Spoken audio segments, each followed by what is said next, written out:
സങ്കീർത്തനക്കാരൻ പറയുകയാണ്, കർത്താവേ, നീ എന്നെ വലം കൈക്ക് പിടിച്ചിരിക്കുന്നു. നിന്റെ ആലോചനയാൽ നീ എന്നെ നടത്തും. പിന്നത്തേതിൽ മഹത്വത്തിലേക്ക് എന്നെ കൈക്കൊള്ളും. അപ്പൊ എനിക്ക് എന്തുകൊണ്ട് കഷ്ടം വരുന്നു? പ്രാർത്ഥിക്കുന്നവന് ഗുണമില്ല. ദുഷ്ടന്മാരെ കണ്ടിട്ട് എനിക്ക് അസൂയ തോന്നി. എന്റെ കാലടികൾ വഴുതിപ്പോയി. എനിക്ക് ടെൻഷനായി.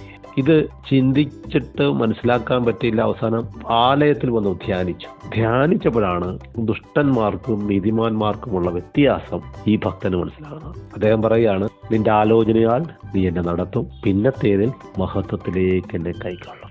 ഒരു മനുഷ്യന്റെ അകത്തൊരു ശബ്ദമുണ്ട്. ആ സംസാരിക്കുന്ന ശബ്ദം എപ്പോ ദൈവാലോചനയായിത്തീരുന്നു, പിന്നെ മഹത്വമാണ്. 99 വയസ്സ് വരെയും അബ്രഹാം ശ്രേഷ്ഠനായിരുന്നു. പക്ഷെ 99 പരിച്ഛേദന ചെയ്ത് കഴിഞ്ഞപ്പോൾ, അത്രയും നാൾ ഡിലേ ആയിരുന്ന ഇസ്ഹാക്ക് എന്ന വാഗ്ദത്തം കിട്ടി.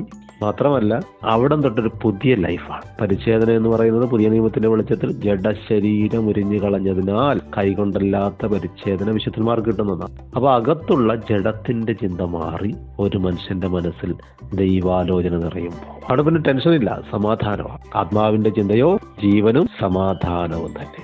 ഓർത്തുകൊള്ളുക, അതാണ് അടയാളം. പിന്നെ നിങ്ങളെ കാത്തിരിക്കുന്നത് മഹത്വമാണ്. തേജസ്സിൽ നിന്ന് തേജസ്സിലേക്ക്.